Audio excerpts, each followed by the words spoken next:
Tambah lagi orang yang aja gue masuk ke Bitcoin atau enggak, lu tanya Timothy aja. Nah, ini dia nggak masuk ke bawah itu. Makanya mobilnya langsung banyak tuh. Gue berterima kasih ya Pak Timothy. Kalau nggak ada dia, nggak ada Malaka ini. Tapi yang lucu ini sebenarnya, Fer. Iya. Orang tuh banyak yang kayak tiap kali ya lu bikin konten apa. Mereka selalu kayak, ini menurut lu gimana, Bang? Ferry itu teman digital terlama gue. Jadi waktu itu kan awalnya gue belum serius lah di dunia digital. Iya. Cuma bikin sedikit konten, kayaknya cuma 3 kali sebulan. 3 bulan sekali kontennya. Iya. Gue ngobrol sama dia tuh dari 2019. 2020 awal kita udah kenal. Dan kayaknya nggak ada deh yang gue kenal di dunia digital ya. Selama lu tuh nggak ada. Tapi orang kayak, coba, ini menurut tuh gimana? Iya. Soalnya kita sering ngobrol. Kita tuh sering banget ngobrol. Seakan-akan tuh kontrarian gitu ya. Padahal enggak. Oposisi. Iya. Cuma bahasanya aja beda gitu. Yang gue omongin ya nggak ada yang beda anjir. Nggak ada yang beda. Gue tuh ngerasa panggilan gue itu salah satunya juga sih yang bikin gue mikir harus ada hal lain di luar dari uang. Karena kalau uang itu gue jadiin hanya untuk diri sendiri, rasanya buat apa, Fer? Pertanyaan itu. Iya. Gue rasa panggilan gue di pendidikan dan gue pengen beresin semuanya. Gue pengen beresin pendidikan tuh dari yang paling awal. Makanya gue punya misi akhirnya bangun 1000 sekolah. Gitu. Sebenarnya kalau gue nggak pernah, gue udah bangun 5 kan. Kalau gue nggak pernah bangun 5 sekolah, duit gue compound itu bisa lebih besar ke depannya. Tapi gue ngerasa kenapa nunggu nanti banget baru dibagi. Ya gak langsung dibagi semuanya, tapi sedikit-sedikit tuh udah mulai gue keluarin gitu. Jadi karena pendidikan akhirnya itulah yang membuat lu menguasai media sosial sekarang. Karena pendidikan ya. Ah. Karena gini, ke depannya, kalau media sosial gue punya tesis juga. Oke. Gue percaya dengan kemajuan teknologi, ini nanti kan ada kaitannya sama apakah positif sum dan zero sum, ya kan? Gue percaya dengan adanya atensi, ini bakal berubah ke depannya. Semuanya akan berubah. Karena kenapa? Teknologi makin canggih, Fer. AI, humanoid itu kan bantu manusia. Betul. Bukan ngancurin manusia, tapi ngebantu manusia. Dan nyeleksi manusia. Dan nyeleksi manusia. Ketika hal ini terjadi, contohnya seperti lampu, orang nggak harus lari pakai minyak terus nyalain api kan? Iya. Tinggal tek nyalain. Sama, humanoid itu akan bantu jadi ada personal chef nanti di rumahnya. Nanti cost-nya akan murah karena kan kapitalisme kan orang lomba. Compounding, akumulasi gitu ya. Baju tuh dulu mahal, sekarang udah murah baju kan. Ini baju kalau dinominalin dulu mungkin 3 juta gitu, tapi sekarang cuma 100.000 baju. Karena teknologi berkembang. Makanan akan seperti itu. Gitu. Dengan adanya humanoid orang banyak yang bingung kan. Oh, ini petani gimana? Enggak, dia jadi petaninya gitu. Dia yang petaninya dan itu akan jadi murah sekali sampai semua basic needs itu menurut gua dalam mungkin 50 tahun ke depan, 60 tahun ke depan itu udah murah sekali, Pak. Makanan tuh murah sekali, pakaian tuh murah sekali, basic needs tuh murah.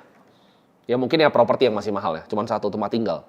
Tapi kalau makanan udah murah sama kebutuhan sehari udah murah, next-nya apa yang berharga? Jawabannya cuma 1, atensi manusia. Jadi uang itu nanti nggak tahu, formatnya mungkin bahkan berubah. Kalau gue coba eksplorasi mungkin 100 tahun, 200 tahun ke depan, uang mungkin unit satuannya energi ketika kita udah multiplanetary, mungkin energi satuannya nggak tahu. Tapi itu akan berubah format, tapi satu yang paling kuat nanti, siapa yang bisa mengontrol narasi. Itu yang paling kuat. Jadi nggak cuma pure pendidikan, tapi gue pengen dorong narasi pendidikan ini. Gitu. Oke. Dan gue sangat-sangat mendukung itu, mending Timothy yang nguasain deh. Waduh. Daripada yang ngajarin mabuk-mabukan, daripada yang ngajarin party-partian terus-terusan. Karena bahaya gini. Siapa yang ngajarin mabuk-mabukan? karena bahaya ketika ibaratnya orang nih dari masih kecil kayak expose sama sesuatu. Itu kan sebenarnya yang terjadi di luar kan. Itu caranya narrative engineering kan. Ketika misalnya lu nonton salah satu kreator paling besar di dunia lah. Terus ada salah satu orang di grupnya yang tiba-tiba jadi dia jadi cewek, jadi trans ya. Itu akan mempengaruhi alam bawah sadar anak-anak yang nonton. Dan itu kan apakah itu terjadi secara tiba-tiba? Ya enggak juga. Itu rekayasa sosial. Itu rekayasa sosial karena belakangan kan ada perusahaan besar nih. Entertainment nomor 1. Orang banyak yang kira ini bikinnya sendiri, enggak. Ini dibikin sama salah satu ya perusahaan paling besar lah. Oh iya. Media terbesar gitu. Yang logo tikus. Ya logo tikus. Ini nggak paham. Tapi mungkin yang nonton ini nggak semuanya paham. Oh iya nggak apa-apa. Kita nggak drop name kok. Kita nggak drop name. Logo tikus. Logo tikus. Gue nanggapin ini Tim. Dan waktu ngelihat itu tuh ngelihat apa yang lo lakuin itu semua tactical yang udah lo plan, lo jalanin segala macam itu enlightenment buat gue. Gitu. Oh iya juga ya. Ini sesuatu yang gue harus sadari juga. Persepsi itu by control. Persepsi itu di crafted. Prestasi itu nggak terbuat dari lahir. Orang yang keren itu ya apa yang mereka lihat sebagai suatu bentuk yang keren gitu.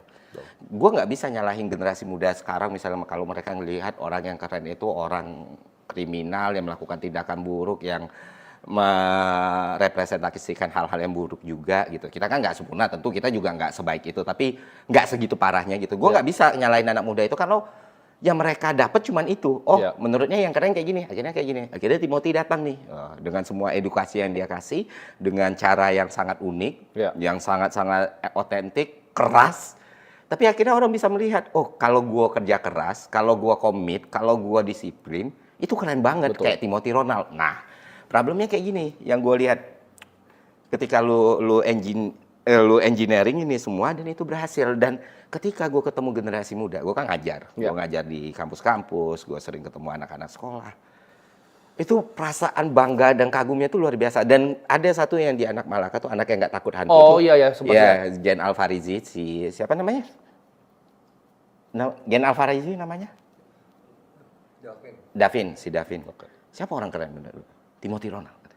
Wah ini. Ini efeknya nih. Karena banyak yang nggak mikir kan bagaimana cara meng-create seperti itu. Semuanya itu memang harus gue lakukan. Step by step itu memang semua harus dilakukan. Omongan kerasnya. Kalau nggak, mereka nggak mau dengar kan.